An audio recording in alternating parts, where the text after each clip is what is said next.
Hello everyone, আসসালামু আলাইকুম। Welcome back to my channel. আশা করি সবাই ভালো আছেন। আলহামদুলিল্লাহ আমিও ভালো আছি। আজ আমি উত্তরবঙ্গের জনপ্রিয় আলু ঘাটি রান্না করে আপনাদেরকে দেখাবো। তো ভিডিওটি দেখার আগে অবশ্যই লাইক, কমেন্ট অ্যান্ড সাবস্ক্রাইব করে আমার পাশে থাকবেন। তো আমি প্রথমে এখানে আলু সিদ্ধ করার জন্য আলুটা ভালো করে কেটে ধুয়ে পরিষ্কার করে নিয়ে পানি দিয়ে রাইস কুকারে বসিয়ে দিয়েছি।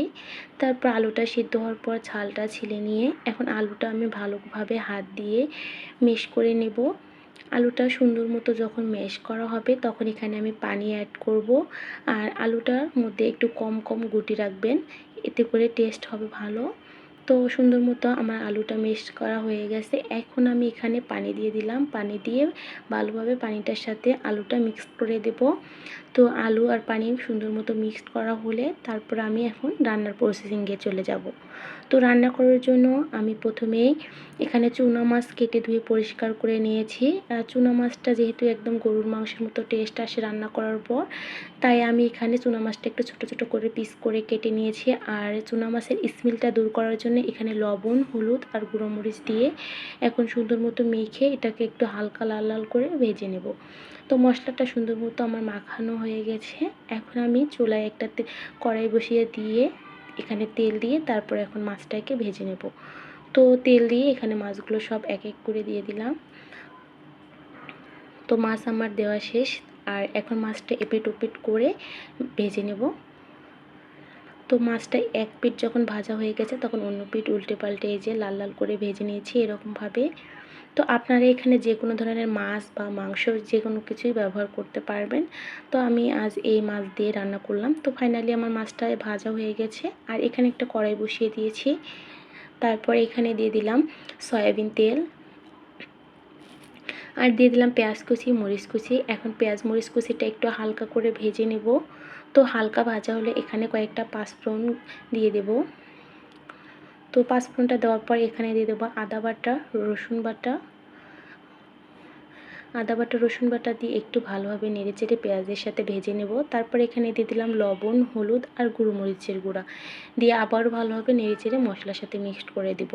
আর তারপর এখানে সামান্য পরিমাণ পানি দিয়ে মশলাটাকে কিছুক্ষণ কষিয়ে নেব। আর এর মধ্যে আমি জিরা গুঁড়া, ধনিয়া গুঁড়া, গরম মশলা গুঁড়া আর গুঁড়ো গুঁড়া দিয়ে এখন মশলাটাকে লাল লাল করে সুন্দর মতো কষিয়ে নেব। তো মশলাটা আমার সুন্দর মতো কষানো হয়ে গেছে। এখন আমি এখানে ভেজে রাখা মাছগুলো দিয়ে দিলাম।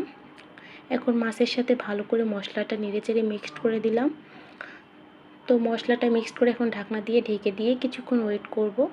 তো কিছুক্ষণ পর এই যে মশলাটার সাথে ভালো মতো মাছটা যখন কষে গেছে তো আর একটু পানি দিয়ে দিলাম। আর এই পানিতে মাছটা আরও সুন্দর মতো হয়ে যাবে কষানো। তারপরে এখন কিছুক্ষণ পর দেখেন মাছটা ফাইনালি রান্না করা হয়ে গেছে। এখন আমি এখানে আলুগুলো দিয়ে দেব।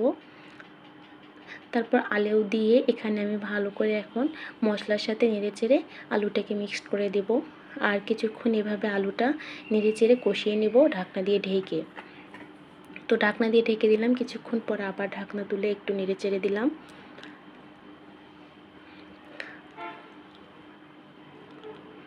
তো এভাবে বারবার নেড়েচেড়ে আলুটাকে কষিয়ে নিতে হবে। আলুটা যত সুন্দরভাবে কষানো হবে তত রান্নাটা মজা হবে।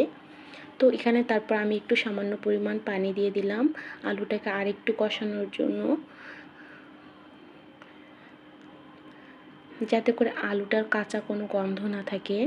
তো সুন্দর মতো এখানে আমি আলুটাকে আবারও নেড়েচেড়ে কষিয়ে নিচ্ছিলাম। তো ফাইনালি আলুটা যখন কষানো একদম ঘন হয়ে আসবে তখন আমি এখানে ঝোলের জন্য পানি দিয়ে দেব। তো আমার দেখেন আলুটা একদম ঘন হয়ে আছে। আর এখন আমি এখানে ঝোলের জন্য পানি দিয়ে দিলাম। ঝোলের পানি দিয়ে ভালোভাবে নেড়েচেড়ে দিয়ে এখন পানিটা ফুটানোর জন্য কিছুক্ষণ ওয়েট করব। তো কিছুক্ষণ পর দেখেন পানিটা একদম সুন্দর মতো ফুটে আছে। এর মধ্যে দিয়ে দিলাম আর একটু জিরা গুঁড়া, ধনিয়া গুঁড়া, গরম মশলা গুঁড়া দিয়ে ভালোভাবে নেড়েচেড়ে দিলাম। আর তারপর একটু পানিটা কমে আসলে, ঝোলটা কমে আসলে আমি এখন নামিয়ে নেব। তো ঝোলটা কমে আসছে আর খুব সুন্দর একটা কালারও চলে যাচ্ছে রান্নায়। তো এখন আমার এই যে চুলাটা অফ করে দেব। তো কেমন হয়েছে রান্নাটা অবশ্যই কমেন্টে জানাবেন। এই পর্যন্ত আজকের ভিডিওটা। আল্লাহ হাফেজ।